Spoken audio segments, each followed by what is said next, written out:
Bom dia, boa tarde, boa noite, pessoal, dependendo do horário que você estiver assistindo esse vídeo.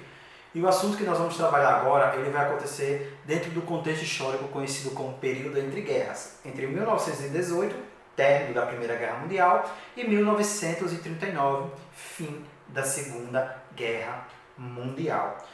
Mas para você entender o assunto que é a Grande Depressão de 1929, ou a queda da Bolsa de Valores dos Estados Unidos de 1929, é preciso a gente voltar um pouco para a Primeira Guerra Mundial.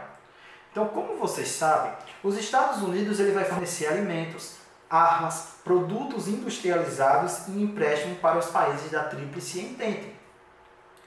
E aí, os Estados Unidos vai se tornar uma das maiores potências econômicas do mundo naquela época. Com esse alto investimento, os Estados Unidos vai ficar cada vez mais rico. Em 1917, como todos já sabem, os Estados Unidos entram na guerra, porém, diferente dos países europeus, os Estados Unidos não sofreu uma destruição física. A guerra ela vai se resumir praticamente na Europa. Em 1918, os Estados Unidos vencem a guerra junto com os países da Tríplice Entente, mas esses países ainda continuam recebendo investimento, empréstimos e crédito dos Estados Unidos. E os Estados Unidos, mesmo depois da Primeira Guerra Mundial, eles continuam ganhando dinheiro. E aí os Estados Unidos vai viver os melhores momentos da sua vida, vamos dizer assim, né? O conhecido Way of Life, o modo de vida americano, American Way of Life, tá certo? E esse período é um período onde as pessoas vão cada vez mais investir, cada vez mais vão consumir, as pessoas vivem os seus melhores momentos na economia americana. As pessoas cada vez mais começam a investir suas ações na Bolsa de Valores. Daqui a pouco eu explico para vocês como funciona o investimento das ações na Bolsa de Valores. E esse consumismo vai fazer com que as pessoas fiquem eufóricas, cada vez mais investindo, cada vez mais alto na Bolsa de Valores. Né? Devido ao cenário de otimismo econômico, houve a valorização das ações da Bolsa de Valores. O que é uma ação? Ações, elas representam pequenas partes de uma empresa. Por exemplo, imagine que eu tenho uma empresa que vale hoje 100 mil dólares. E vocês são os acionistas dessa empresa. Cada um de vocês investiram 10 dólares na minha empresa. Beleza? Ao longo dos anos, a minha empresa ela vai lucrar, graças às ações de vocês e o mercado também favorável, e a minha empresa ela vai valer 200 mil dólares. Agora, a ação de vocês vai valer 20 dólares, ou seja, eu tive um lucro de 10 dólares. Porém, se essa indústria quebrar, você também quebra.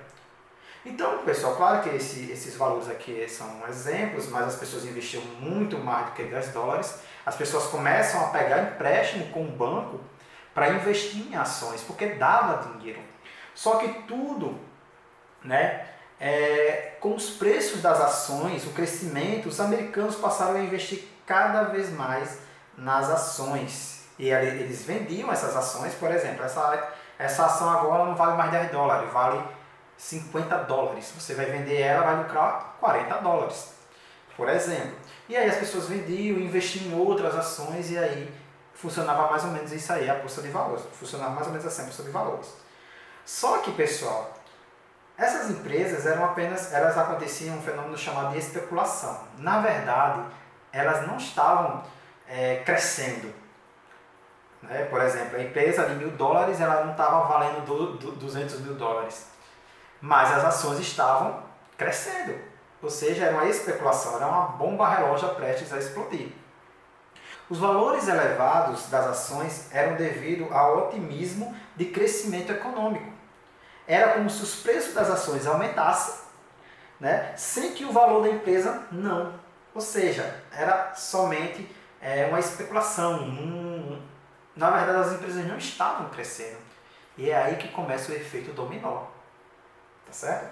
Outro motivo que vai levar à crise é que a Europa agora começa a se recuperar da crise. A Europa agora vai deixar de comprar dos produtos, vai deixar de pegar crédito com os Estados Unidos, pois a sua economia começa a voltar depois da guerra. Então, aos poucos, os europeus foram se recuperando dos prejuízos causados pela guerra. E aí eles vão diminuir bastante o empréstimo que eles contraíram com os Estados Unidos. Ou seja, esse é um dos motivos também para os Estados Unidos começar a entrar nessa crise. E aí, pessoal, os Estados Unidos não estavam mais exportando tanto para a Europa, o próprio consumo interno não acompanhava o nível de produção. Por exemplo, o que é que estava acontecendo? Os Estados Unidos estavam produzindo anteriormente 10 carros e existiam 10 pessoas para comprar. Com a falta de mercado, os Estados Unidos agora produzem 10 carros, só que apenas 8 pessoas compraram. Sobraram 2. Isso é só um exemplo, pessoal. Esses 2 carros que sobraram é a superprodução. Ou seja, vai acontecer o quê? Prejuízo para a empresa. A empresa agora vai vender 7 de 10 carros.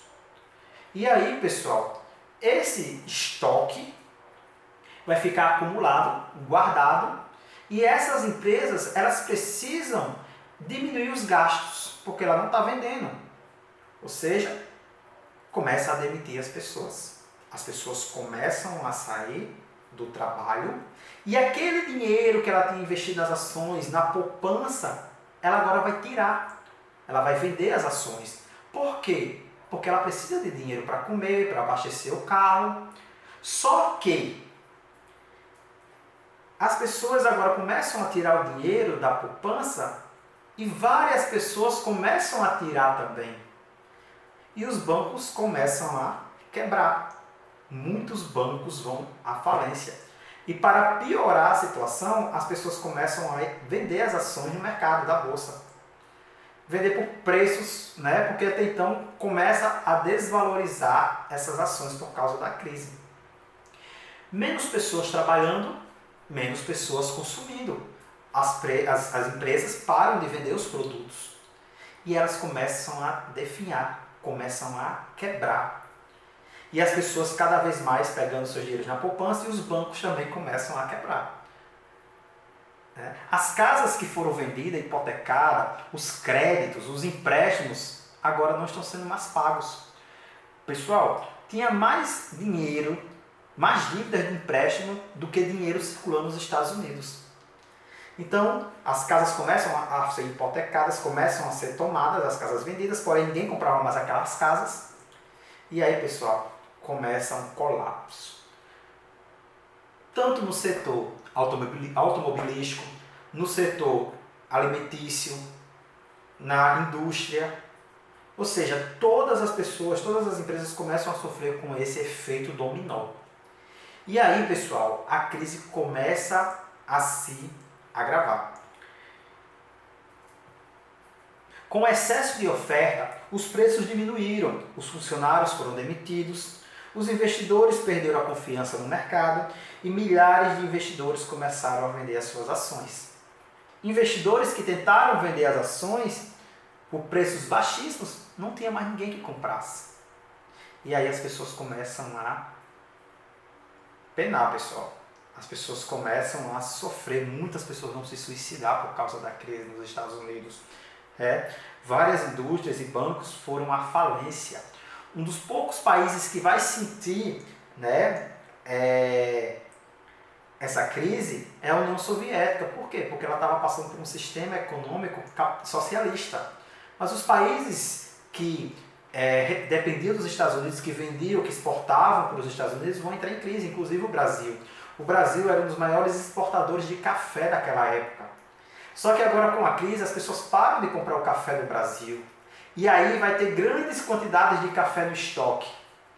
E aí eles começam a jogar esse café no mar, começam a queimar esse café para diminuir a quantidade de café no mercado e tentar vender por um preço melhor. Mas o Brasil também vai sentir essa crise. A Europa também vai sentir essa crise porque muitos desses países tanto vendiam quanto compravam para os Estados Unidos. E aí, pessoal, a crise vai se agravando, porém, vai ser criada a New Deal. Quais são as medidas da New Deal para recuperar a economia? Tá certo? Primeiramente, vamos construir. Se quer tirar o país da fossa, construa. Por quê? Porque você construindo, você vai contratar pessoas para o trabalho. Constrói uma pirâmide, constrói qualquer coisa, mas construa. Porque aí nós vamos dar emprego para essas pessoas novamente. A outra medida da New Deal foi desvalorizar o dólar. Dólar barato, as pessoas compram mais. Tá certo? Quem quiser saber mais sobre a economia, dá uma pesquisada aí que vocês vão entender melhor isso porque eu estou falando. Aí vem também a criação da Previdência. Agora as pessoas vão tirar uma porcentagem do seu dinheiro durante a vida toda do trabalho e vão guardar numa poupança aí que vai ficar nas mãos do governo e esse dinheiro também vai ser investido pelo governo. Né? A jornada de trabalho vai ser reduzida em 8 horas, ou seja, quanto menos as pessoas trabalham, mais o contrato. Aquela pessoa que trabalharia por 2, agora eu vou diminuir, ela vai trabalhar o horário dela e aí eu tenho que contratar outra pessoa para trabalhar naquele outro horário. E essas várias medidas, elas vão aos poucos fazendo com que os Estados Unidos, né, se recuperem dessa crise econômica. Além dessas políticas, né, da New Deal, vai ter também uma chamada política da boa vizinhança, que consiste em quê? Programa de incentivo ao intercâmbio cultural criado pelos Estados Unidos, que buscava estimular um bom relacionamento com os países da América Latina e assim garantir a influência política e econômica sobre os países latinos, além de impedir o avanço das ideias socialistas. Lembrando que o socialismo também está crescendo aí, e aí os Estados Unidos vai fazer a política da boa vizinhança até mesmo para atrair esses países capitalistas para, né, investir e comprar e vender os produtos americanos.